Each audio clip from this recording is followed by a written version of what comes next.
On the 17th January 1963, Vivekananda's centenary year was formally inaugurated all over the country.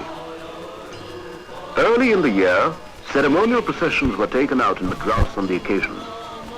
Leaders of the region carried portraits of Swamiji through important streets of the city. Festive music suitable to the occasion was played and ceremonial lamps lit. During one of the centenary celebration meetings in Delhi, our Prime Minister said, "Rooted in the past, Swami Vivekananda was yet modern in his approach to life's problems and was a kind of bridge between the past of India and the present." Calcutta, where Swamiji was born, also celebrated the occasion in a befitting manner. In one such meeting in Calcutta, the President, Dr. Sarvapalli Radhakrishnan, said, "Swami Vivekananda, through his message of renunciation, service and discipline, had given India the lesson of gratitude in suffering, courage in despair." In the evening, there was a program in the newly built Ramakrishna Institute of Culture.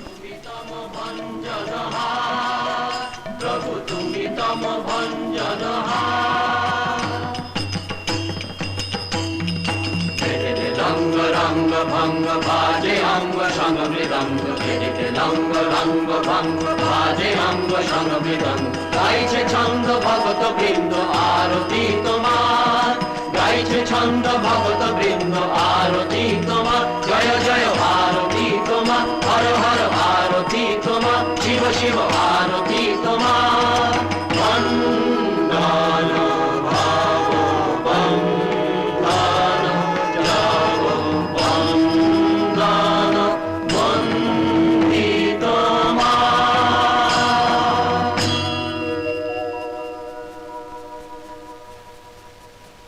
The 19th century in India was a turning point in her long history. It was a challenge in the inner world of values, even more than in the outer. It was a period of clash and confusion, when the fate of the nation hung in the balance. Would India perish? Among the many figures that rose to meet that challenge and set the balance right, none was more vehement, none more effective than Swami Vivekananda, the greatest of them all, the spirit with the widest wings. A grateful nation gave its full and frank verdict of veneration for the saint and the savior. So also the West. For though India was the apparent theme of all or most of his labor, Vivekananda's vision easily overflew all narrow national and sectarian boundaries. A truly universal man, his vision applies equally well to the human situation. And if the crisis of civilization through which we are passing has to end, this may be the only way out, the way of the spirit and the way of harmony. It is only natural to wish to know something of this noble and remarkable career, profound and paradoxical, modern and ageless, of a rishi and a revolutionary. One soul's ambition lifted up the race. He drew energies that transmute an age. He made great dreams a mold for coming things, and cast his deeds like bronze to front the years. This is Pamban, South India, where Swami Vivekananda set foot on the Indian soil after his triumphant tour of the West. This was on the 26th of January, 1897, a vast crowd waiting patiently to welcome the national hero, all of them waiting to pay their homage to Swami Vivekananda, the patriot saint, the first mighty voice of awakened India. Among them was the Raja of Ramnad, Bhaskar Setupati, with his state coach, ready to receive the royal ascetic. It was a hero's welcome indeed. It was indeed a memorable occasion, the Raja himself leading the throng. Here he comes, defender of the faith, darling child of India, India awakened.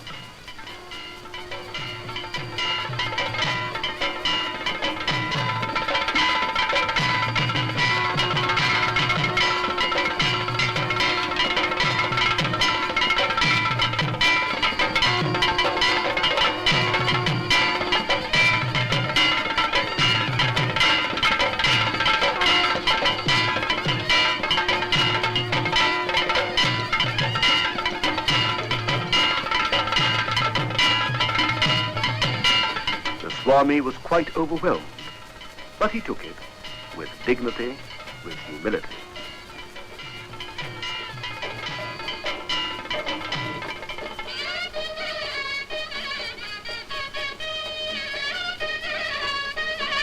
At night, there was a torchlight procession, and then fireworks.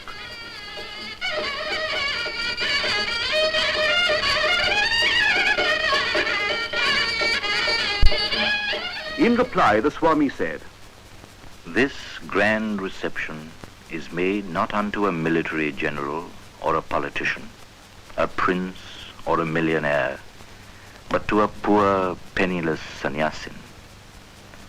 This shows the spirituality of India. This shows wherein lies the vitality of our nation." After the grand reception in the south, the Swami left for Calcutta, his hometown, where a grand reception was given to him. From there he began a series of inspiring speeches all over the country. My India, arise. The longest night seems to be passing away. Awake from this hypnotism of weakness. Stand up and assert yourself.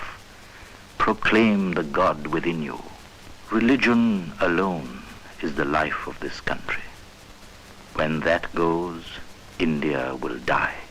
In spite of politics, in spite of social reforms, in spite of everything. Each soul is potentially divine. The goal is to manifest the divinity within all of us. Do it either by work or worship, by psychic control or philosophy, by one or more or all of these, and be free. This is the whole of religion. Doctrines or dogmas, rituals, books, temples, forms are but secondary details. In all his speeches, nothing was so touching and so revolutionary as his wide and natural sympathy for the poor and the fallen. Do you feel that millions and millions of descendants of gods and sages have become next-door neighbors to brutes? Do you feel that millions are starving today and millions have been starving for ages? Your ancestors have written a few philosophical works, penned a dozen or so epics, or built a number of temples. That is all. And you rend the sky with triumphal shouts, while those whose heart's blood has contributed to all the progress that has ever been made in the world, well, who cares to praise them? Ye ever trampled laboring classes of India, I bow to thee. For the next 50 years, let all other vain gods disappear from our minds. This is the only God that is awake, our own race. The first God that we have to serve and worship are our own people. Everywhere his hand, everywhere his feet. He covers everything. Sarvatokshi shiro mukham sarvatah shrutimaloke sarvamavritya tishtati. Faith. Faith in ourselves. If you have faith in the 330 millions of mythological gods and still have no faith in yourselves, there is no salvation for you.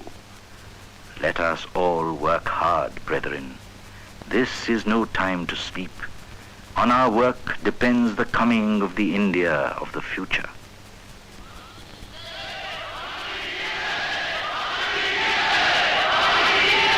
Where and how did this remarkable life begin? One is naturally curious to know, and this is a good time to remember. It was here in the city of Calcutta that Swami Vivekananda or Narendranath was born on the 12th of January, 1863. Not far from the holy river Ganga, in this house and its neighborhood, the boy Naren used to play as a child like other children. His father, Sri Vishwanath Datta, was an attorney of the Calcutta High Court. Well versed in Persian and English literature, but typical of his time, his father was indifferent to the Indian cultural heritage. But his mother, Srimati Bhuvaneshwari Devi, belonged to the old Hindu tradition. Religious by temperament, she would often read to the boy tales from the Ramayana and the Mahabharata. This was the seed of spiritual life sown early in Naren's mind. His boyish imagination was fired by these tales of heroic idealism. Ramchandra going to the forest in exile, renouncing his kingdom to keep up the promise of his father. Jatayu, the eagle king's self-sacrifice to rescue Sita. Bharat's devotion to his brother in exile. Krishna and Arjun in the battle of Kurukshetra. Mother of the universe, Goddess Durga. One day he purchased a little image and took it quietly up into the attic. A frantic search was made for the missing lad, when at last he was discovered here, sitting self-absorbed before his Ishta, chosen deity. Those days in gentlemen's homes, one would come across these separate huqqas or hubble bubbles for the different castes and for the Hindus and the Muslims. Naren was curious, and one day he took some whiffs from the huqqa marked for people of the lower caste. Then he tried, one after the other, the huqqa for the Brahmins and the huqqa for the non-Brahmins.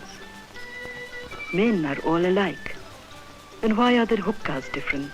Thought the young ascetic. What are you doing there, Naren?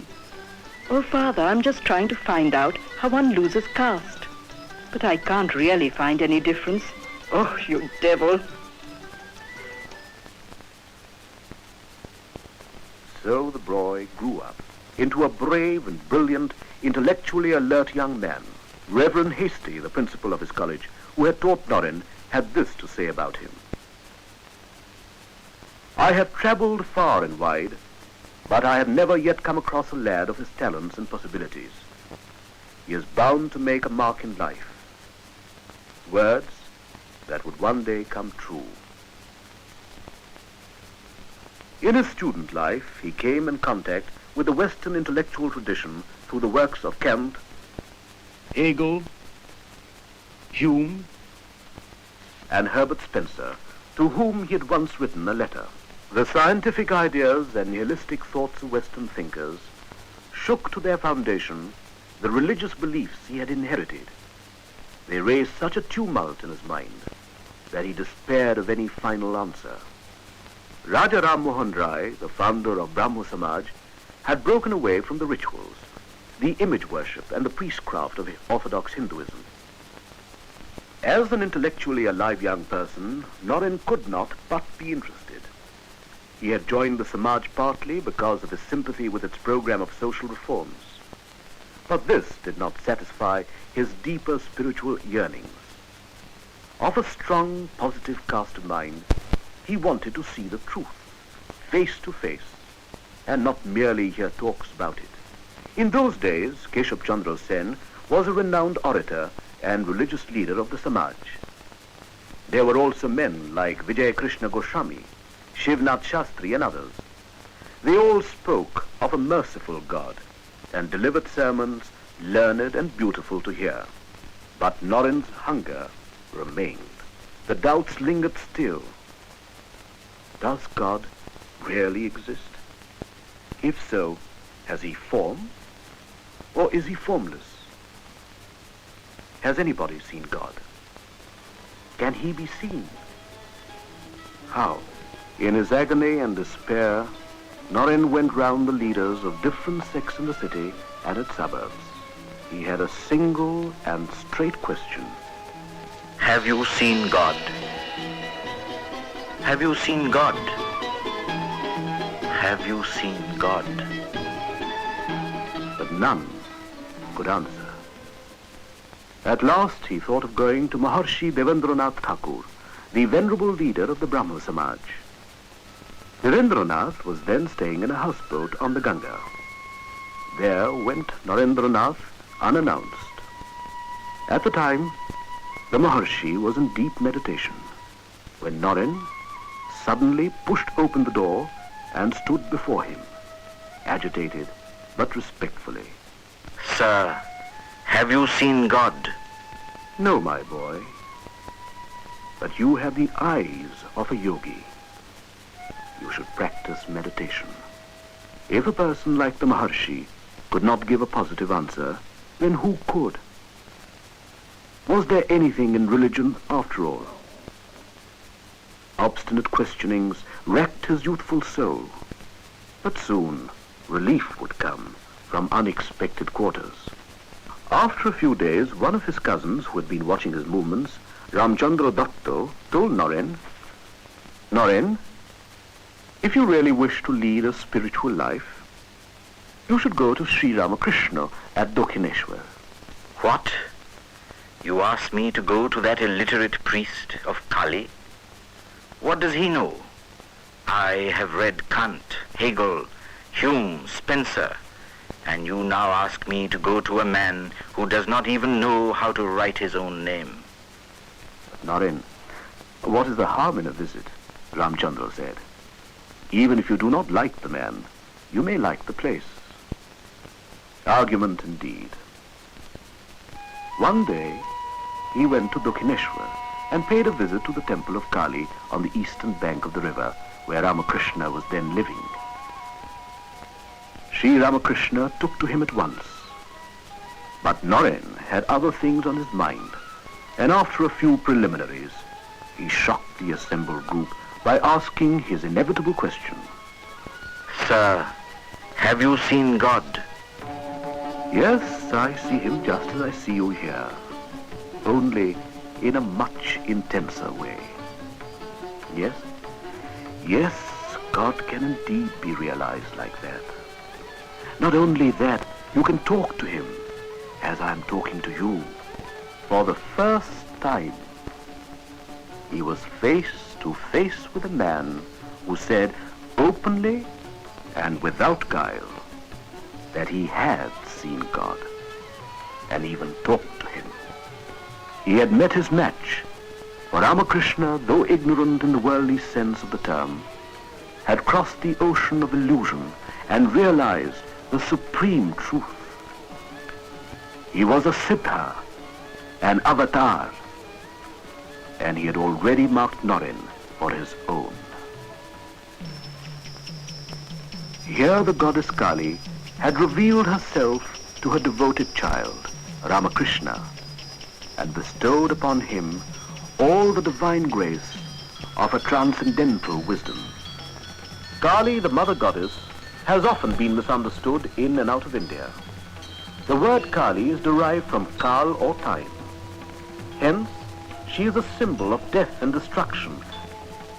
In another and deeper sense, she is also the transcendence in which all mental ideas and forms disappear. In the inner view of things, she is a power of Brahman or reality.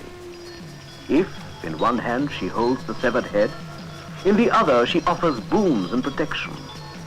Destroyer and preserver, Kali the mother is the goddess of the brave and the heroic. It was a quiet day. Sri Ramakrishna was seated on his bed, relaxed, when Naren entered and approached him. Ramakrishna was very glad to see Naren, as he always was. But the next moment, the saint had gone into a deep ecstasy. Then he muttered something and came closer and closer to where Naren was sitting.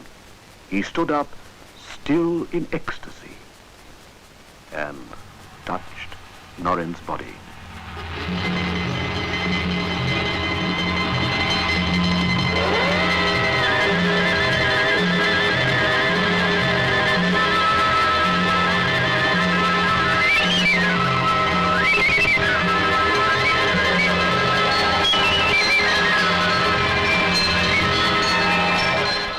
What are you doing to me?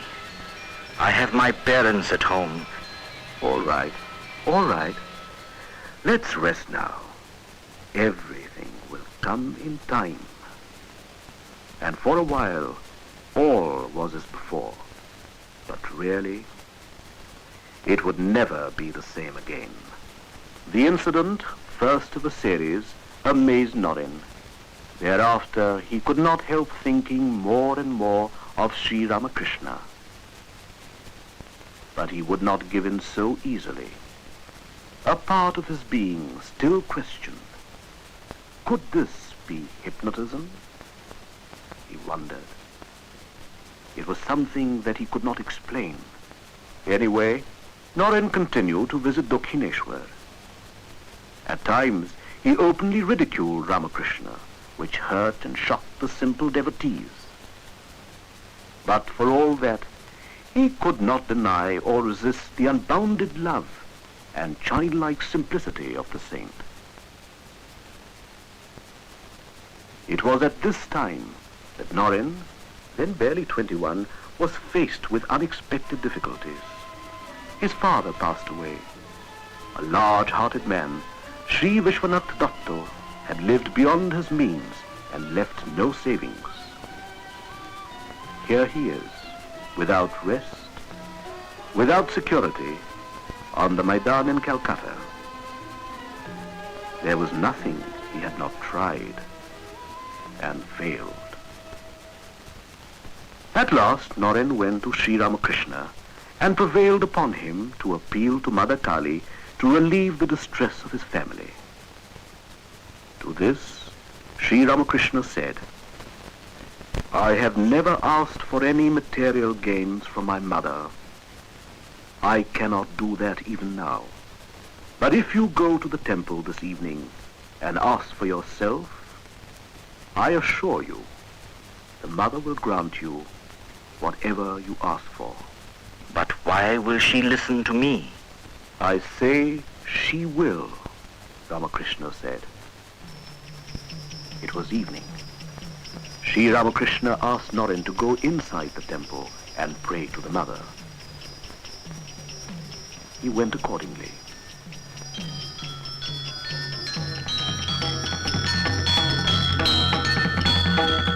Ramakrishna asked, "Did you ask the mother to remove the distress of your family?"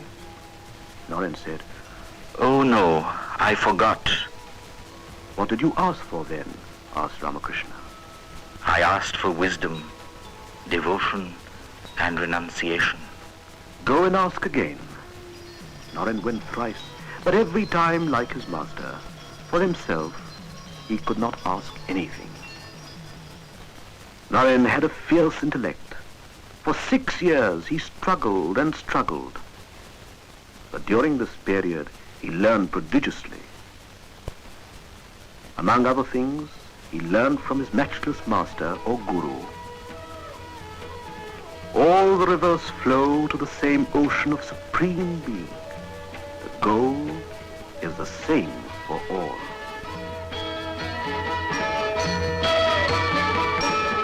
He learned that the one who is Hori to the Hindus is Allah to the Muslims.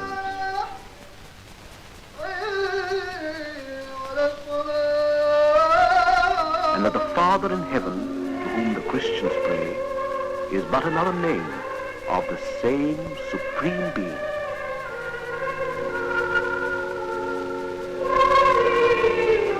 Pirnantu Vishwe Amritasya Putra Aye Dhamani Divyani Tastu Vedahametam Purusham Mahantam Aditya Varnam Tamasah Parastat Tameva Viditvati Mrityumeti Nannah Pantha Vidyate Hayanaya.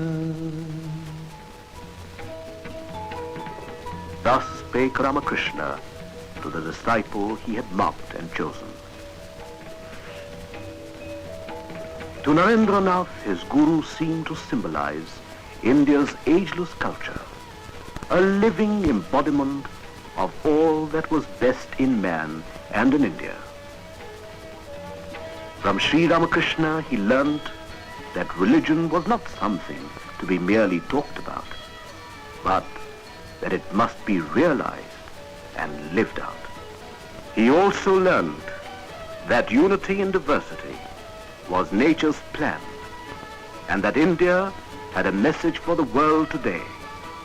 He must live that truth and spread the Master's message, come what may. In the meantime, Sri Ramakrishna had fallen seriously ill and had to be removed to this garden house at Kashipur in the neighborhood of Calcutta. The end was near. He advised the disciples to dedicate their lives to the service of God and man. He also nominated Naren as the head of the group. He called the 12 disciples and gave them the ochre robes, the age-old symbol of the ascetic life in India. He gave some final instructions to Naren. Take care of the boys, he said. Thus was formed the nucleus of the Ramakrishna order or mission. 4 days before he passed away, he called Naren. Soon he went into deep ecstasy, but for some time he kept looking intently at Naren's eyes. He was clearly concentrating for a purpose.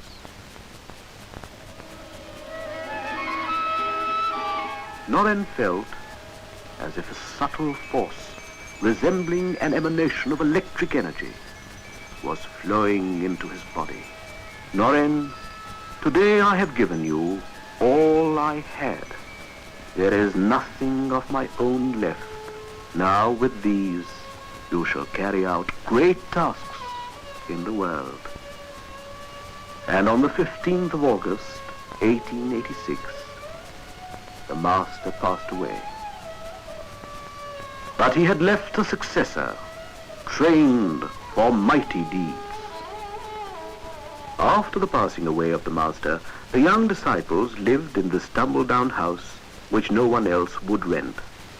The house enjoyed the reputation of being haunted. It certainly looked its part.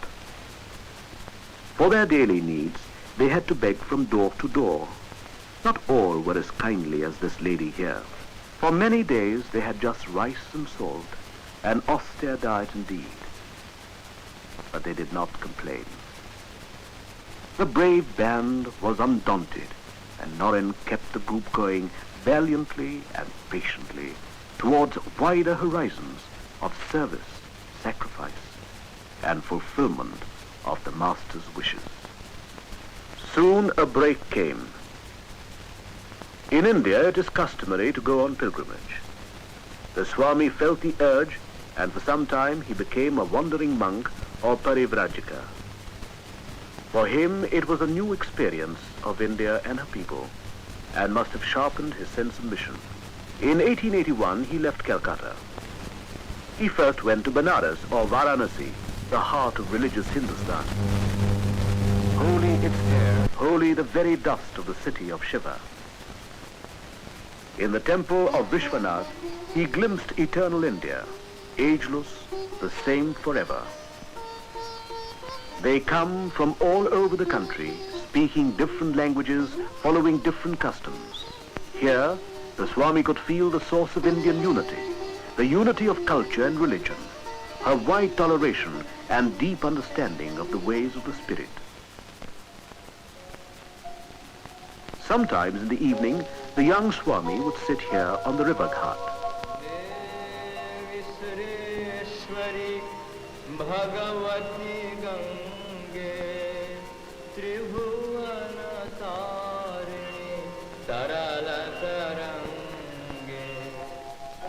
And his mind would go back to Dakshineshwar and his master. He also paid a visit to Ajodhya, sacred city of Rama, and Vrindavan, city of Krishna. Pushkar, the legendary birthplace of Brahma himself. Rishikesh, land of ascetics and spiritual seeking down the ages. Yasya samudram rasaya sahahu, yasye mahapradisho yasya bahu, kashmai devaya havisha vidhema. He saw the exquisite paintings of Ajanta, the rock-cut temples and sculpture of Ellora, the Buddhist stupa at Sanchi, the shrines of Bhuvaneshwar, the famous Sun Temple of Konark, and he felt within himself the imperishable heritage of India, mighty voices of silence whispering their deathless enchantment. From all these, he drew fresh inspiration.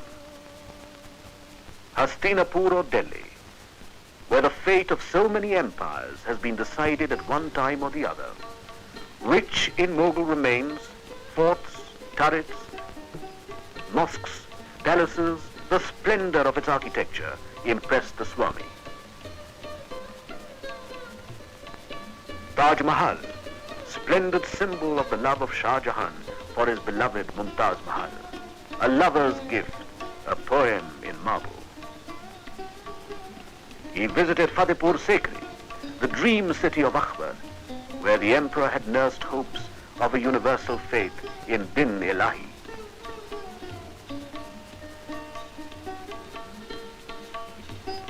Rajasthan, the land of chivalry and heroism.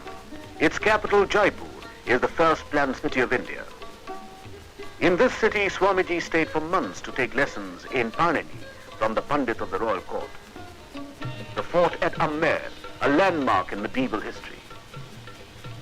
Chittor, forever associated with Rana Pratap's defense of the motherland, with the fatal beauty of Padmini and her fire ordeal, and the matchless devotion of Mirabai, the saint queen of India.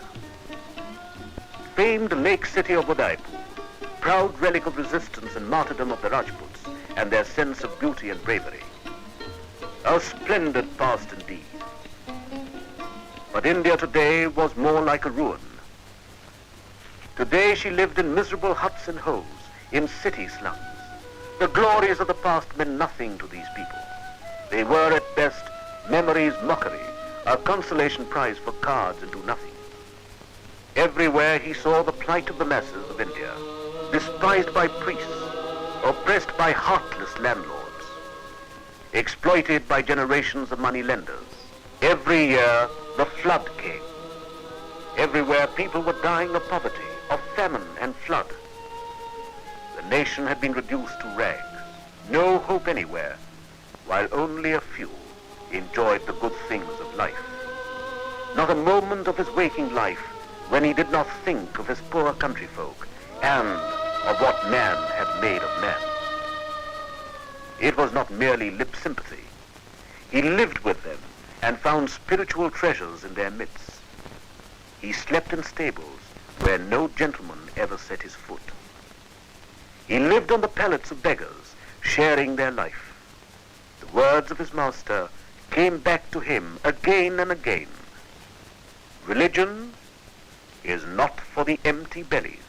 And he himself later said, What have we done for the masses? Teaching them metaphysics? It is mockery to offer religion to a starving man. With this picture of the oppressed masses burning in his heart, the Swami came across the rulers of the Indian states, the native princes.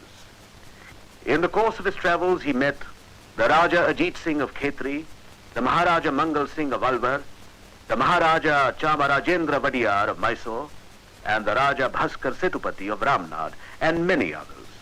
He believed that if these people, placed in positions of advantage, took up the cause of India and her starving masses, the country's progress could be hastened. He always reminded the rulers of their duty towards the people. There was something about the youthful Swami, and they listened. They who were given more to command than to listen. In his conversation with the Maharaja of Mysore, he had said, You are only the custodian of God's property. You should use it only for the benefit of God's children, that is, the people.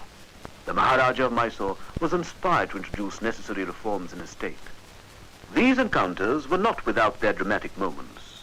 Once in Alwar, the Maharaja Mangal Singh met him at the residence of his Diwan. The Maharaja was in a somewhat merry mood, and perhaps, to tease the Swami, he said, with a smile, You see, Babaji Maharaj, my forefathers built many temples, but I do not have any faith in those idols of stone or metal. The eyes of all present were fixed on the Swami. What would he say? He asked a counter-question, harmless enough to begin with. Diwanji Sahib, whose picture is that on the wall, please? The Diwan replied, "It is the likeness of the Maharaja, Swamiji." Please bring down the picture, will you? And the picture was brought down. Now spit on that picture, Diwanji. What is it, Diwanji? But a piece of paper? Why can't you spit upon it? I say, spit. Spit upon it. Any one of you may spit upon it. What are you asking me, Swamiji? It is the likeness of our Maharaja. Don't you know that? But surely the Maharaja is not bodily present in the picture. It does not contain his flesh, blood and bone. It is, after all, an idol or an image. Yet you respect it as if it is your Maharaja himself. Isn't that so, Diwanji? Yes. Yes, Swamiji. That is so. See, Your Highness, though the picture is not you in one sense, in another sense, it is you. They all look upon this picture with as much respect as they would upon your person. So, when men worship the image of God in stone or metal, they do not say or think, "O stone, I worship thee. O metal, be merciful." They worship the divinity inherent or represented in these forms. The Maharaja admitted, "Swamiji, you have opened my eyes. Forgive me that I ever spoke to you like that. Forgive me." Such was the Swami's unconventional method of bringing a great truth home. But the Swami never stayed at one place for long. No Parivrajika ever does. He traveled through deserts, forests and mountains and vast fields. He learned a thing or two as he went along. This is Khetri House in Jaipur, where a little dancing girl taught him a lesson in humility and understanding. In his honor, the Maharaja of Khetri had arranged a song and dance recital. The gathering, including the Maharaja, was waiting for the Swami. One of the courtiers had been sent to bring him. As the officer conveyed the invitation, the Swami said, It is quite unbecoming for a sannyasi to attend the performance of a dancing girl. When she learnt what the Swami had said, the girl was deeply hurt. Overwhelmed by emotion, she soon started to sing a bhajan by Surdas. She has never sung like that before.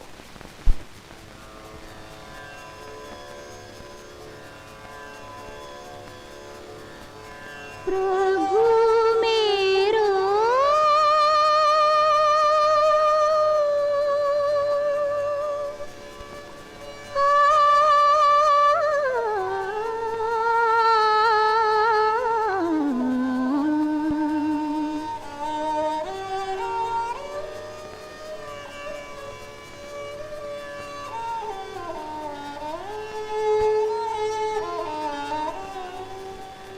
प्रभु मेरो अवगुण चित न धरो प्रभु जी मेरो अवगुण चित न धरो समदर्शी है नाम तिहारो समदर्शी है नाम तिहारो चाहो तो पार करो प्रभु जी मेरो अवगुण चित न धरो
the song ended, she looked up and bowed down before the presence which her song evoked.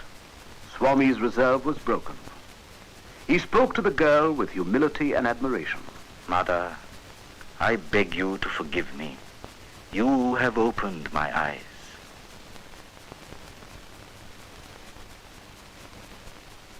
After a brief stay in Rajasthan, he resumed his journey. Now he proceeded towards the south by way of Gujarat and Maharashtra. He traveled in day and night till he reached the Meenakshi temple of Madura, eloquent of the faith of the people and Dravidian architecture.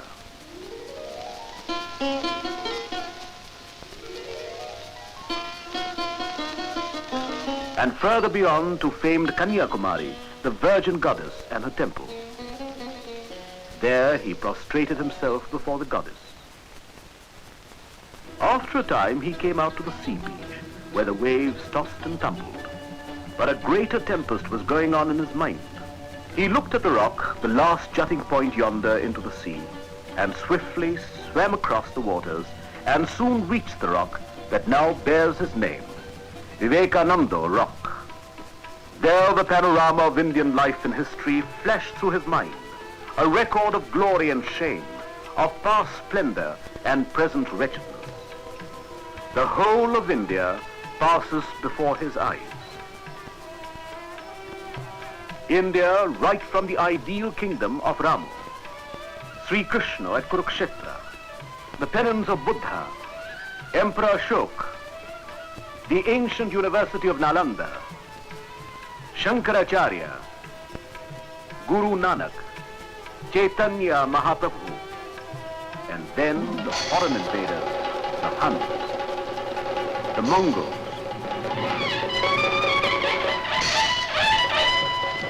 the Portuguese, the Battle of Plaza, and the English. A long, dark age of foreign domination. The vision of India was not without a meaning.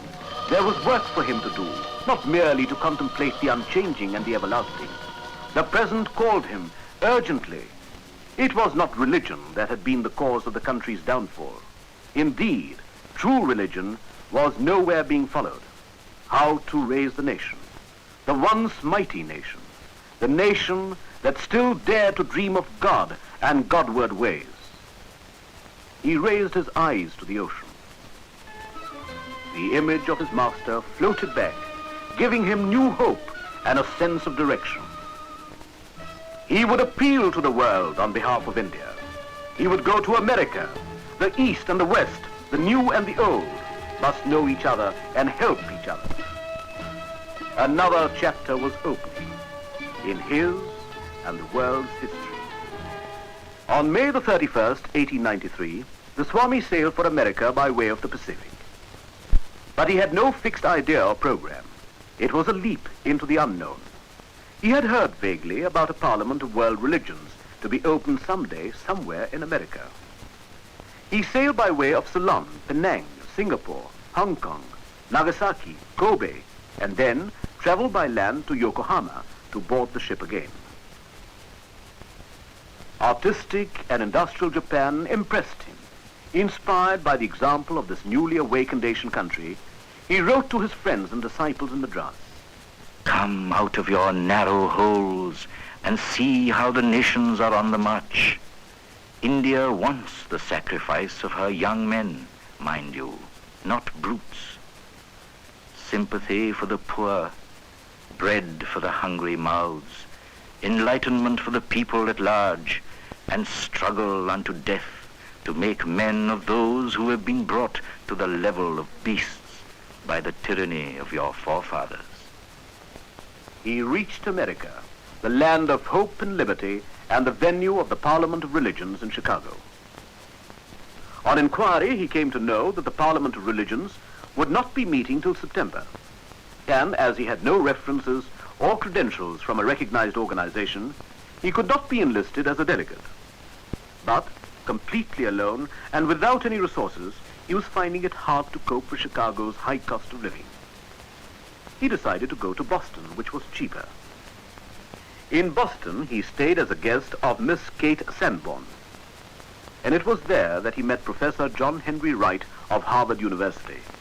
Professor Wright was so impressed that he insisted that Swami Vivekananda should represent Hinduism at the Parliament of Religions at Chicago. "I have no credentials," replied the Swami.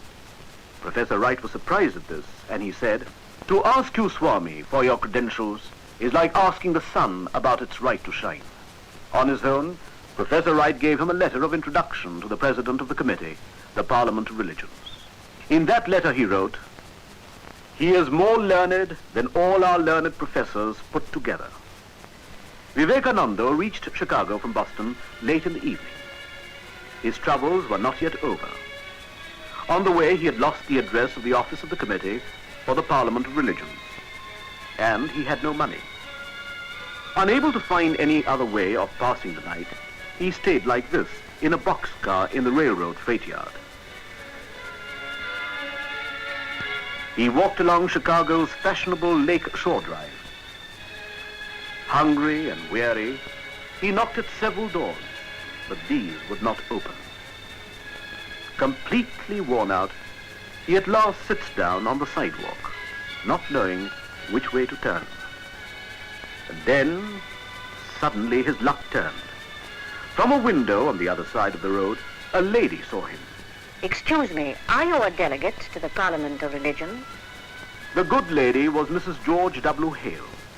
She looked after his needs and later took him to the office of the Parliament of Religions. The Parliament of Religions opened on September the 11th, 1893. On the opening day, the Hall of Columbus was packed to the full. On the dais sat some of the best-known representatives of world faiths. Practiced orators, they all spoke eloquently about their own faith. At first, Vivekananda felt a little nervous. Silent and prayerful, he sat, the observed of all observers. It was in the afternoon that Vivekananda first addressed the Congress, and through it, the world. After a short prayer to Saraswati, the goddess of speech, he started to speak. The words came, words that would soon go round the world. He began, Sisters and brothers of America, and brothers of sisters and brothers of America. A spontaneous clapping filled the house. The applause went on and on and on. The audience had never heard anything like this before.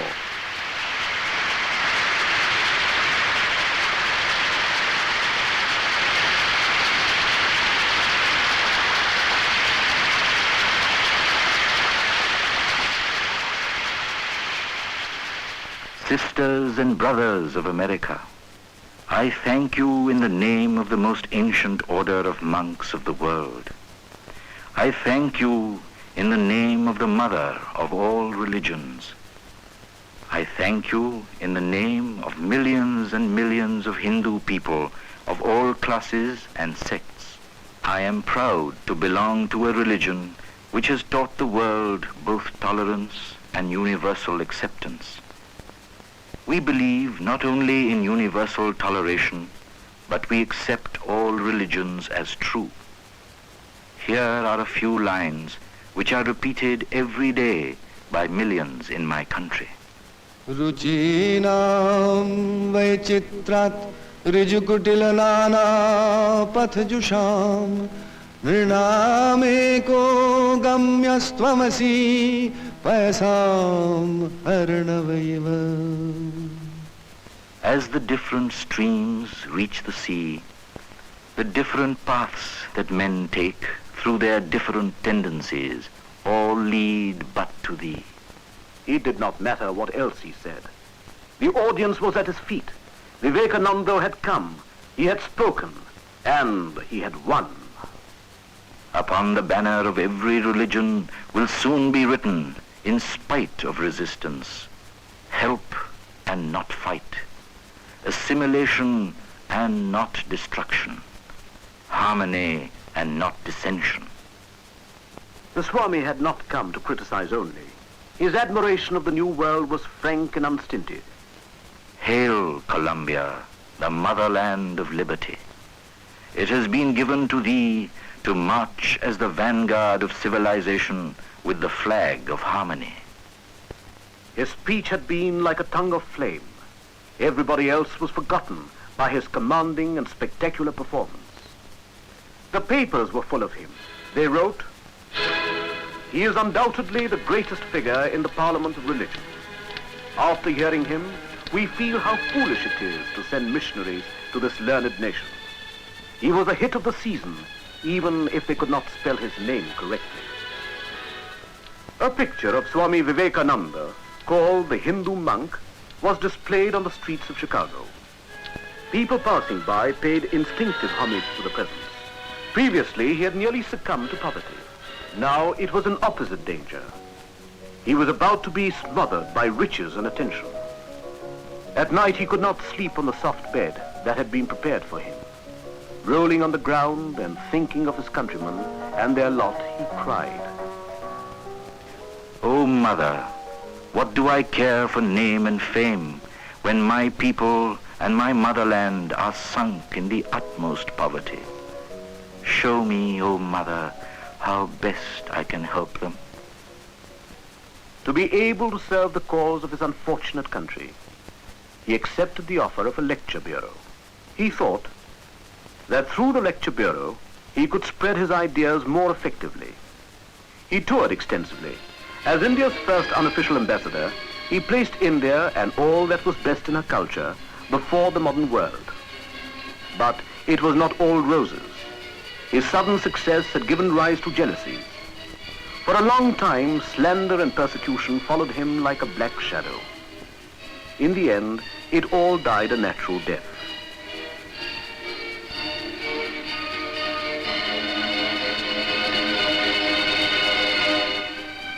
He toured with the lecture bureau for 6 to 8 months in different places and delivered a series of inspiring speeches. While lecturing in a church, he said, "Let me tell you, brethren, if you want to live, if you really want your nation to live, go back to Christ. You are not Christians. No, as a nation you are not. Go back to Christ. Yours is a religion preached in the name of luxury. You cannot serve God and mammon at the same time. Better be ready to live in rags with Christ than to live in palaces without him." Do I wish that the Christians would become Hindus? God forbid.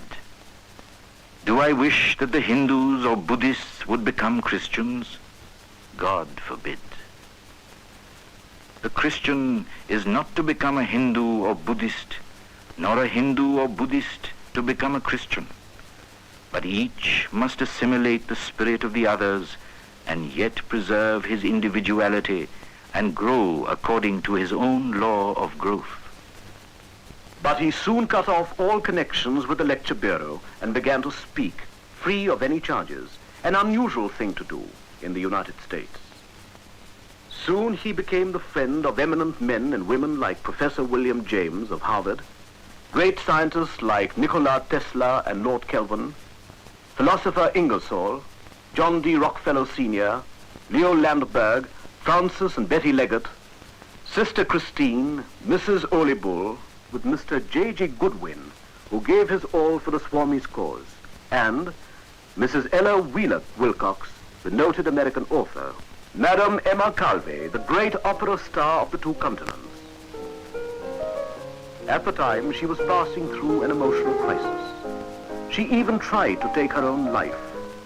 Thrice, she left her house to drown herself, and each time, as though in a daze, she found herself in front of a friend's house where Swamiji was staying at the time. Finally, she ventured into the house and in the veranda. All of a sudden, a deep and sonorous voice rang through. "Come, my child. Don't be afraid." I moved towards the study door, when even without lifting his eyes, the Swami told me of my secret problems and anxieties, which I knew were not known even to my closest friends. It seemed miraculous, even supernatural, but his words were of great solace to me. I was overwhelmed, and I knelt down. an inner door seemed to open before me. I was at peace with myself for the first time in so many months. It was during this busy period that he found time to write works like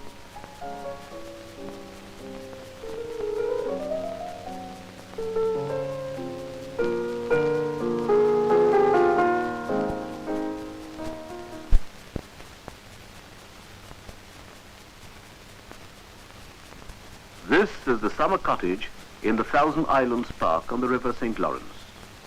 Here, with 12 American disciples, the Swami passed 7 memorable weeks. To this intimate group, he revealed brilliant flashes of illumination and the most profound wisdom. These were later published as inspired talks. Never was a title more justified.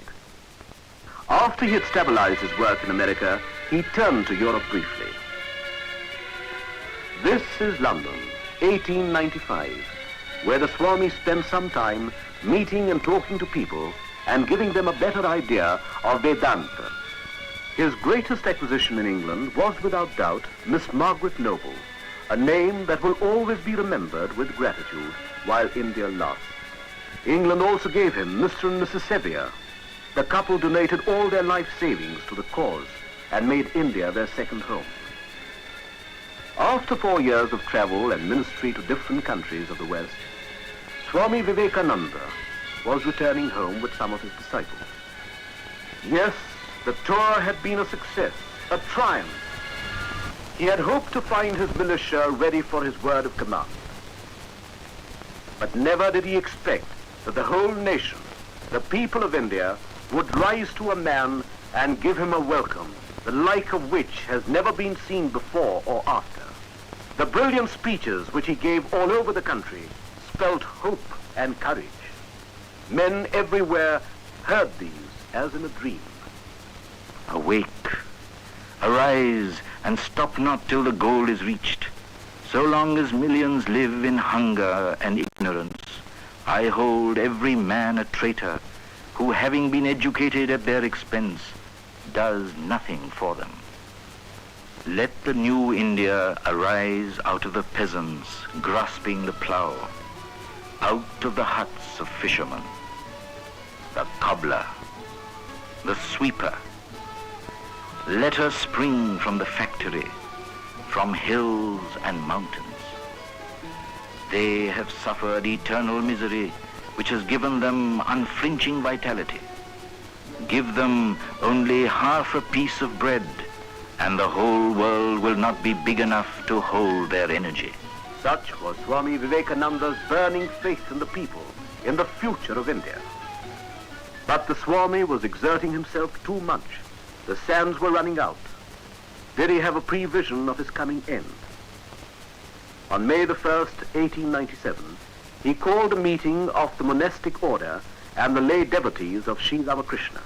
Speaking of his master, Sri Ramakrishna, Swami Vivekananda said, My teacher, my master, my hero, my ideal, my God in life. If there has been anything achieved by me, by thought or word or deed, if from my lips has ever fallen one word that has helped anyone in the world, I lay no claim to it. It was all his. All that has been life-giving, strengthening, pure and holy has been his inspiration, his words, and he himself. Out of his plans and discussions came the Ramakrishna Mission Association, a mighty body of men and ideas. It all led to the Belur Mat or monastery. It held, among other things, the following ideas or ideals: to train people so that they could teach others and lead to the material and spiritual welfare of the masses, to promote and encourage the arts and industries, to spread among the people Vedantic and other ideas as exemplified in the life and teachings of Sri Ramakrishna. Vivekananda's vision of utilizing religion for the welfare of the common man was gradually taking shape. The Swami found no inherent conflict between, say, science and religion, or between religion and the practical arts, or between religion and industry. He sent Swami Ramakrishnananda to organize the center in Madras and others elsewhere. In a short time, a number of missions were established all over the country, all doing good, substantial work.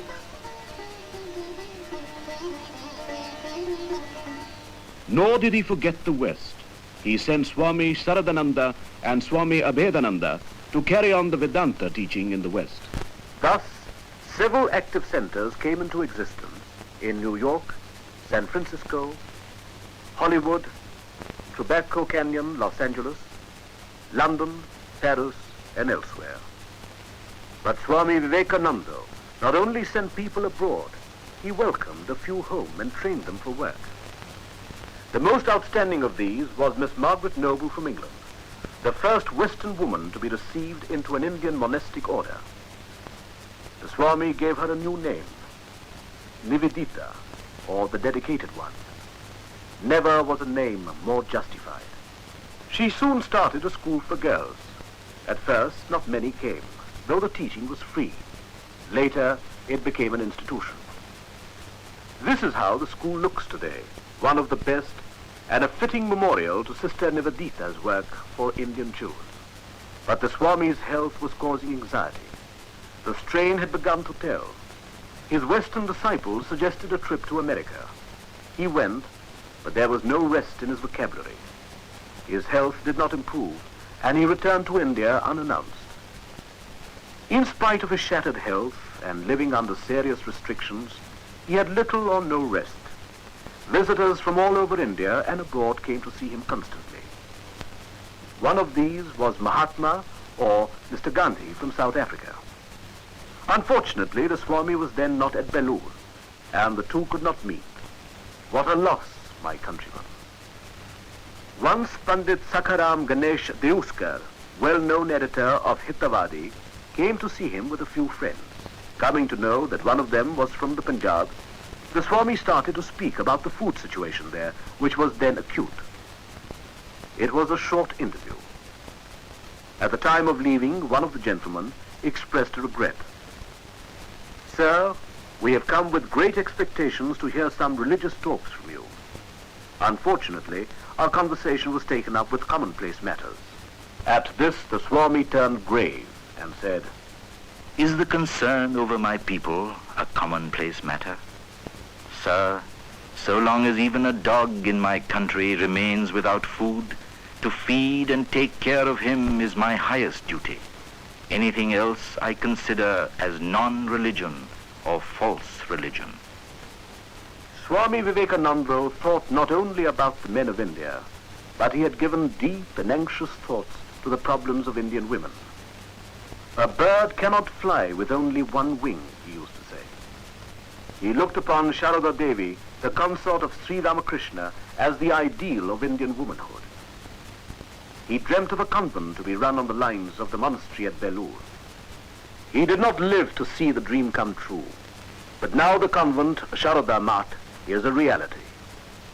But Swami Vivekananda's thoughts were confined not to India alone. It included the whole world and the civilization. I belong to India just as much as I belong to the world. I love India. But every day my sight grows clearer. What is India or England or America to us? We are servants of God. The East and the West may make their full contribution to the perfection of humanity, and the last civilization of the world may be a civilization not of struggle and warfare, but of peace and charity and harmonious cooperation to a great end. He knew that the end was near.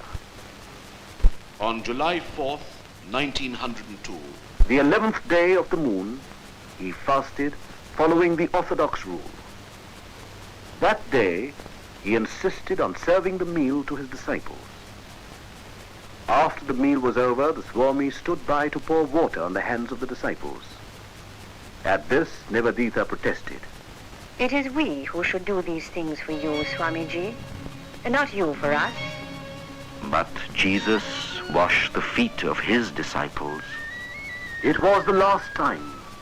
The words rose to Nivedita's lips, but remained unuttered. Was this the last time too?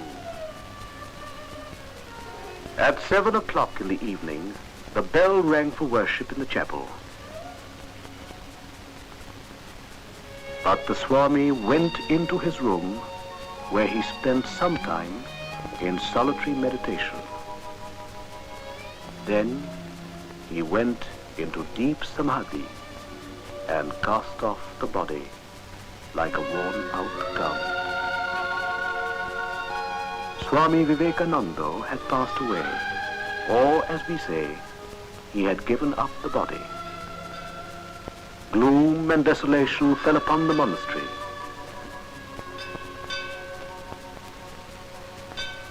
But beneath it all, the voice of the leader went on, an undying inspiration for ages. Friends, I do not seek my personal salvation. May I be born again and again to suffer 1,000 miseries, so that I may worship the only God I believe in, the sum total of all souls. And above all, my God the wicked, my God the miserable, my God the poor of all races and all species, is the special object of my worship. The entire country was plunged in sorrow and despair. But would India ever forget Swami Vivekananda and his winged words?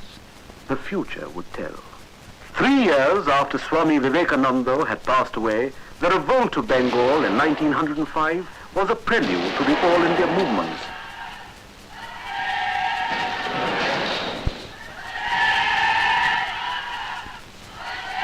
All the while, the life and works of Swami Vivekananda has continued to inspire the people. It may be that I shall find it good to get outside my body, but I shall not cease to work, to inspire men and women until the world shall know that it is one with God. Much has been done, though much more remains unfulfilled. We perceive his influence still working gigantically. We know not well how, we know not well where, and we say, behold, Vivekananda still lives in the soul of his mother, in the souls of her children.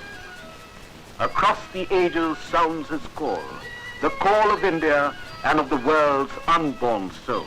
This is the theme of India's life work, the burden of her eternal songs, the backbone of her existence, the very reason of her being, the spiritualization of the human race. उत्तिष्ठत जाग्रत प्राप्य वरान निबोधत क्षूरस्य धारा निशिता दुरत्तया दुर्गम पथस्तत् कवयो वदन्ति